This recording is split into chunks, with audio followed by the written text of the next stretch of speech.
Hello students, आज आप पढ़ेंगे आपकी पाठ्यपुस्तक वितान का तीसरा पाठ अतीत में दबे पांव, जो कि ओम थानवी जी की यात्रा वृत्तांत और रिपोर्ट का मिला-जुला रूप है। मोहनजोदड़ो और हड़प्पा दो प्राचीन शहरों से लेखक हमें परिचित कराते हुए सिंधु घाटी सभ्यता की विशेषताओं के बारे में बताते हैं। मोहनजोदड़ो और हड़प्पा प्राचीन भारत के ही नहीं, दुनिया के सबसे पुराने नियोजित शहर माने जाते हैं। मोहनजोदड़ो की खुदाई में बड़ी संख्या में इमारतें, सड़कें, धातु पत्थर की मूर्तियाँ, चौक पर बने चित्रित भाड़े, मोहरें, साजो सामान और खिलौने आदि मिले हैं। वैसे तो सिंधु घाटी को मैदान की संस्कृति माना जाता है, पर पूरा मोहनजोदड़ो छोटे मोटे टीलों पर आबाद था और ये टीले प्राकृतिक नहीं थे। ऐसा लगता है कि सिंधु नदी की बाढ़ से बचाने के लिए उनकी ऐसी संरचना की गई थी। तो स्टूडेंट्स, आज इस पाठ को हम पढ़ते हैं और सिंधु घाटी सभ्यता की प्रमुख विशेषताओं को भी समझते हैं। स्टूडेंट्स, संपूर्ण पाठ पढ़ने के बाद हम इस निष्कर्ष पर पहुंचते हैं कि सिंधु घाटी सभ्यता की जो विशेषताएं थीं उनमें से मुख्य हैं कि सिंधु घाटी सभ्यता नगर नियोजन की एक अनूठी मिसाल थी। दूसरा, जल निकासी का वहाँ पर उन्नत प्रबंध था। और तीसरा, वहाँ जो कॉलोनियाँ बनाई गई थी उनका जो नियोजन था वो ग्रिड शैली के आधार पर था। चलिए पाठ्य पुस्तक में से इन अंशों को देखते हैं जिन अंश में सिंधु घाटी सभ्यता की इन विशेषताओं के बारे में बताया गया है। स्टूडेंट्स, लेखक इस प्रकार वर्णन करते हैं कि सड़क के दोनों ओर घर हैं, लेकिन सड़क की ओर सारे घरों की सिर्फ पीठ दिखाई देती है, यानी कोई घर सड़क पर नहीं खुलता। उनके दरवाजे अंदर गलियों में हैं। दिलचस्प संयोग है कि चंडीगढ़ में ठीक यही शैली 50 साल पहले कार्बूजिए ने इस्तेमाल की। वहाँ भी कोई घर मुख्य सड़क पर नहीं खुलता। आपको किसी के घर जाने के लिए मुख्य सड़क से पहले सेक्टर के भीतर दाखिल होना पड़ता है, फिर घर की गली में, फिर घर में। क्या कार्बूजिए ने ये सीख मोहनजोदड़ो से ली? कहते हैं कविता में से कविता निकलती है। कलाओं की तरह वास्तुकला में भी कोई प्रेरणा चेतन अवचेतन ऐसे ही सफ़र करती होगी। तो यह अंश हमें दिखाता है कि सिंधु घाटी सभ्यता में नगर नियोजन की एक अनूठी मिसाल हमको देखने को मिलती है। जो कॉलोनी आज हम देखते हैं वो इतने साल 5000 वर्ष पूर्व मोहनजोदड़ो के घरों में भी वही हमें नियोजन देखने के लिए मिल जाता है। स्टूडेंट्स, जल निकासी व्यवस्था के बारे में लेखक बताते हैं कि ढकी हुई नालियां मुख्य सड़क के दोनों तरफ समांतर दिखाई देती हैं। बस्ती के भीतर भी इनका यही रूप है। हर घर में एक स्नान घर है।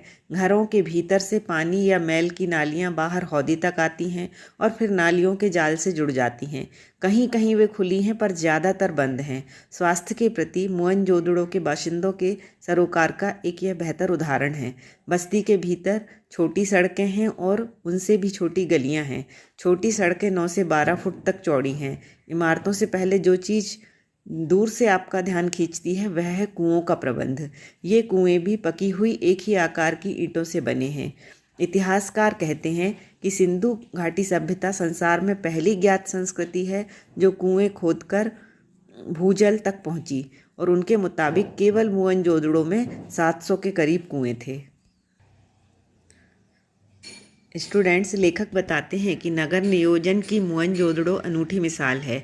इस कथन का मतलब है आप बड़े चबूतरे से नीचे की तरफ देखते हुए सहज ही भांप सकते हैं कि इमारतें भले खंडहरों में बदल चुकी हों, मगर शहर की सड़कों और गलियों के विस्तार को स्पष्ट करने के लिए ये खंडहर काफ़ी हैं।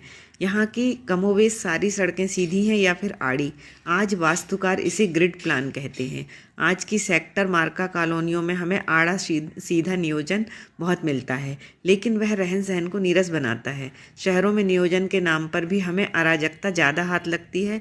ब्रासीलिया या चंडीगढ़ और इस्लामाबाद ग्रिड शैली के शहर हैं जो आधुनिक नगर नियोजन के प्रतिमान ठहराए जाते हैं, लेकिन उनकी बसावट शहर के खुद विकसने का कितना अवकाश छोड़ती है, इस पर बहुत शंका प्रकट की जाती है। स्टूडेंट्स, सिंधु घाटी सभ्यता के बारे में जानने पर हमें पता चलता है कि सिंधु घाटी सभ्यता स्वयं अनुशासित सभ्यता थी। उसे हम एक लो प्रोफाइल सभ्यता भी कह सकते हैं, और वहाँ का जो जल निकासी का प्रकार और जल की जो व्यवस्था थी उसके आधार पर उसे जल संस्कृति भी कहा जा सकता है। तो आइए पाठ के उन अंशों को देखें जो हमें सिंधु घाटी सभ्यता की इन विशेषताओं से परिचित कराते हैं। स्टूडेंट्स, लेखक बताते हैं कि जॉन मार्शल ने मोहनजोदड़ो पर 3 खंडों का एक विशद प्रबंध छपवाया था। उसमें खुदाई में मिली ठोस पहियों वाली मिट्टी की गाड़ी के चित्र के साथ सिंध में पिछली सदी में बरती जा रही ठीक उसी तरह की बैलगाड़ी का भी एक चित्र प्रकाशित है।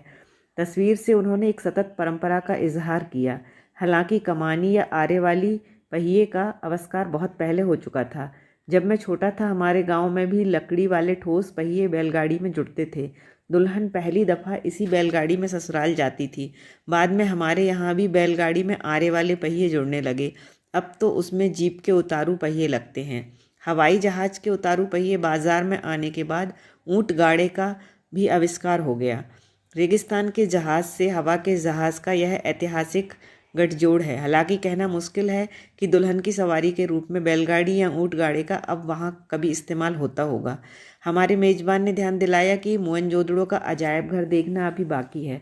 खंडहरों से निकल कर हम उस साबुत इमारत में आ गए, लेकिन प्रदर्शित सामान आपको खंडहरों से निकल आने का एहसास नहीं होने देता। अजायब घर छोटा ही है, जैसे किसी कस्बाई स्कूल की इमारत हो। सामान भी ज़्यादा नहीं है। अहम चीज़ें कराची, लाहौर, दिल्ली और लंदन में हैं। यूँ अकेले मोहनजोदड़ो की खुदाई में निकली पंजीकृत चीज़ों की संख्या 50,000 से ज़्यादा है। मगर जो मुट्ठी भर चीज़ें यहाँ प्रदर्शित हैं, पहुँची हुई सिंधु सभ्यता की झलक दिखाने को काफ़ी हैं। काला पड़ गया गेहूँ, तांबे और कांसे के बर्तन, मोहरें, वाद्य, चाक पर बने विशाल मृद भांड, उन पर काले भूरे चित्र, चौपड़ की गोटियाँ, दिए, मापतोल, पत्थर, तांबे का आईना, मिट्टी की बैलगाड़ी और दूसरे खिलौने, 2 पाटन वाली चक्की, कंघी, मिट्टी के कंगन, रंग बिरंगे पत्थरों के मनकों वाले हार और पत्थर के औजार। अजायब घर में तैनात अली नवाज बताता है, कुछ सोने के गहने भी यहाँ हुआ करते थे जो चोरी हो गए। एक खास बात यहाँ कोई भी महसूस करेगा। अजायब घर में प्रदर्शित चीज़ों में औजार तो हैं, पर हथियार कोई नहीं है। मोहनजोदड़ो क्या, हड़प्पा से लेकर हरियाणा तक समूची सिंधु सभ्यता में हथियार उस तरह कहीं नहीं मिले जैसे किसी राजतंत्र में होते हैं। इस बात को लेकर विद्वान सिंधु सभ्यता में शासन या सामाजिक प्रबंध के तौर तरीकों को समझने की कोशिश कर रहे हैं। वहाँ अनुशासन जरूर था, पर ताकत के बल पर नहीं। वे मानते हैं कि कोई सैन्य सत्ता शायद वहाँ ना रही हो, मगर कोई अनुशासन जरूर था जो नगर योजना, वास्तुशिल्प, मोहर, ठप्पों, पानी या साफ सफाई जैसी सामाजिक व्यवस्थाओं आदि में एक रूपता तक को कायम रखे हुए था। दूसरी बात जो सांस्कृतिक धरातल पर सिंधु घाटी की सभ्यता को दूसरी सभ्यताओं से अलग ला खड़ा करती है, वह है प्रभुत्व या दिखावे के तेवर का नदारद होना।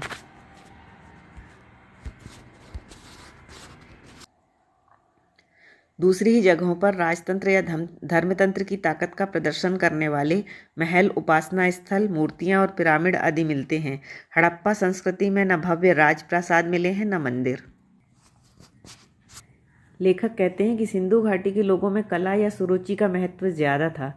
वास्तुकला या नगर नियोजन ही नहीं, धातु और पत्थर की मूर्तियाँ, मृद भांड, उन पर चित्रित मनुष्य, वनस्पति और पशु पक्षियों की छवियाँ, सुनिर्मित मोहरें, उन पर बारीकी से उत्कीर्ण आकृतियाँ, खिलौने, केशविन्यास, आभूषण और सबसे ऊपर सुघड़ अक्षरों का लिपि रूप सिंधु सभ्यता को तकनीक सिद्ध से ज़्यादा कला सिद्ध जाहिर करता है।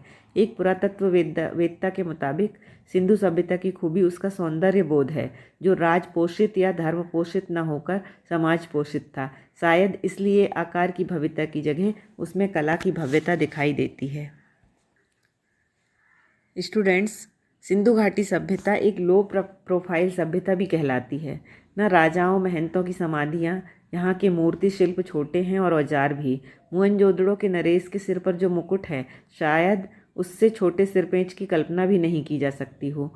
और तो और उन लोगों की नावें बनावट में मिस्र की नावों जैसे होते हुए भी आकार में छोटी रहीं। आज के मुहावरे में हम यह कह सकते हैं कि यह लो प्रोफाइल सभ्यता थी, लघुता में भी महत्ता अनुभव कराने वाली संस्कृति।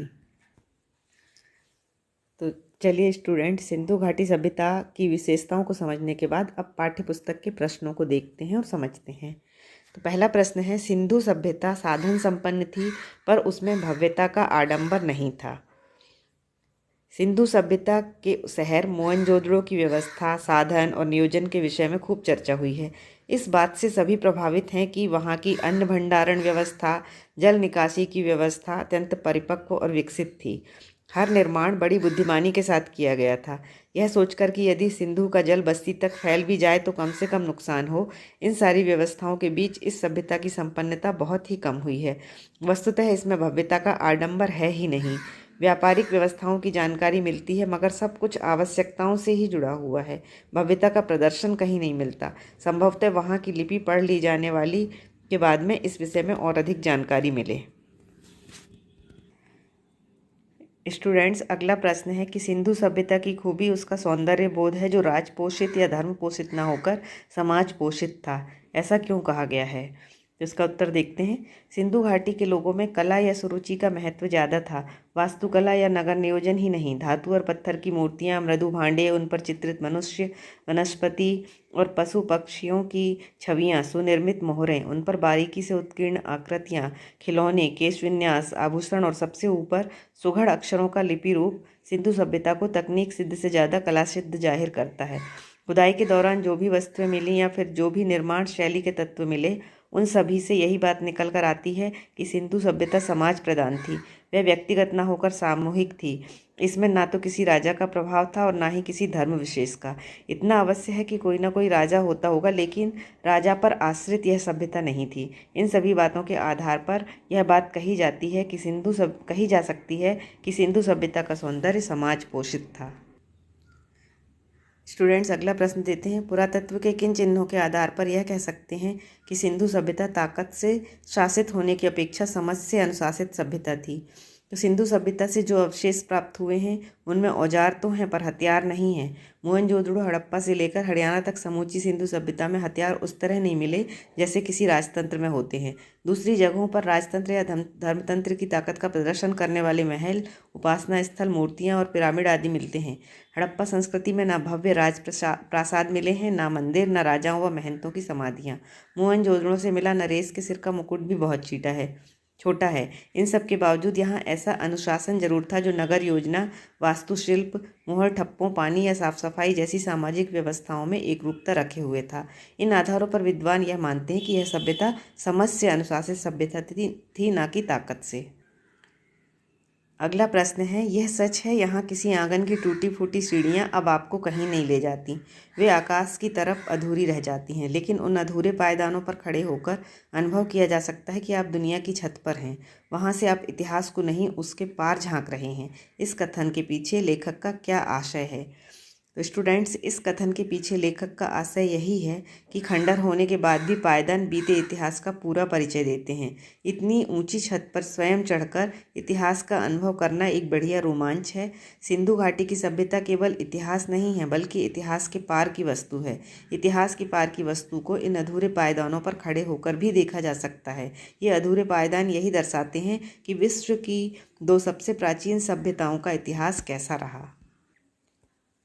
अगला प्रश्न है, टूटे फूटे खंडहर सभ्यता और संस्कृति के इतिहास के साथ साथ धड़कती जिंदगियों के अनछुए समयों के भी दस्तावेज होते हैं। इस कथन का भाव स्पष्ट कीजिए। तो स्टूडेंट्स, यह सच है कि टूटे फूटे खंडहर सभ्यता और संस्कृति के इतिहास के साथ साथ धड़कती जिंदगियों के अनछुए समयों का भी दस्तावेज होते हैं। मोहनजोदड़ो में प्राप्त खंडहर यह एहसास कराते हैं कि आज से 5000 साल पहले वहाँ कभी बस्ती थी। ये खंडहर उस समय की संस्कृति का परिचय कराते हैं।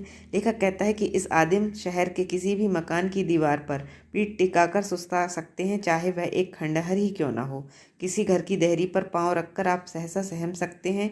रसोई की खिड़की पर खड़े होकर उसकी गंध महसूस कर सकते हैं, या शहर के किसी सुनसान मार्ग पर कान देकर बैलगाड़ी की रुंझुन सुन सकते हैं। इस तरह जीवन के प्रति सजग दृष्टिकोण होने पर पुरातात्विक खंडहर भी जीवन की धड़कन सुना देते हैं। ये एक प्रकार के दस्तावेज होते हैं जो इतिहास के साथ साथ उस अनछुए समय को भी हमारे सामने उपस्थित कर देते हैं।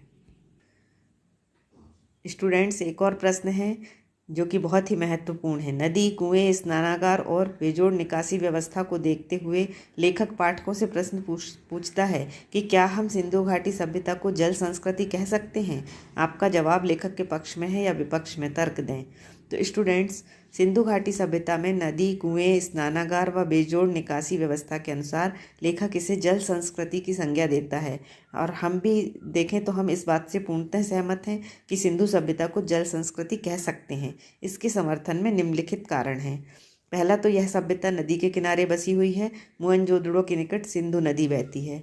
दूसरा, यहाँ पानी पीने के लिए लगभग 700 कुएं मिले हैं और ये कुएं पानी की बहुतायत को सिद्ध करते हैं। तीसरा, मोहनजोदड़ो में एक स्नानागार है। एक पंक्ति में 8 स्नानागार हैं, जिनमें किसी के भी द्वार एक दूसरे के सामने नहीं खुलते। कुंड में पानी के रिसाव को रोकने के लिए चूने और चिराड़ी के गारे का इस्तेमाल हुआ है।